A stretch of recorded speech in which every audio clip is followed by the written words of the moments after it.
ప్రపంచ కుబేరుడు Elon Musk సంచలన ఆరోపణలు చేశారు. తనను చంపాలని డెమోక్రాట్లు కోరుకుంటున్నారని అన్నారు. డోజ్ సంస్కరణలు వారికి రుచించడం లేదని అన్నారు. అమెరికాలో పన్ను చెల్లింపుదారుల ధనం దుర్వినియోగమవుతున్న విషయాన్ని ఎలన్ మస్క్ బయటపెడుతున్నారంటూ ఓ యూజర్ ఎక్స్లో పోస్ట్ చేశారు. డెమోక్రాట్లకు ఇది బాగా అర్థమవుతుందని, మీ ధనాన్ని దుర్వినియోగం చేస్తున్న వారి చిట్టాను బయటకు తీసుకువస్తున్నారని ఆ యూజర్ పోస్ట్ చేశారు. దీనికి బదులిచ్చిన మస్క్, అలా చేస్తున్నందుకే డెమోక్రాట్లు నన్ను చంపాలని చూస్తున్నారని వ్యాఖ్యానించారు. దీన్ని బట్టి చూస్తే ఇది ఎంత పెద్ద విషయమో మీరే అర్థం చేసుకోవచ్చు అంటూ రిప్లై ఇచ్చారు.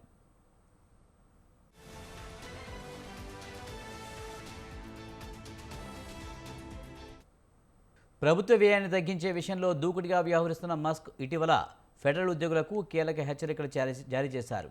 ఉద్యోగులు తమ పనితీరుపై వివరణ ఇవ్వకపోతే రాజీనామా చేయాలని గడువు విధిస్తూ మెయిల్స్ పంపారు.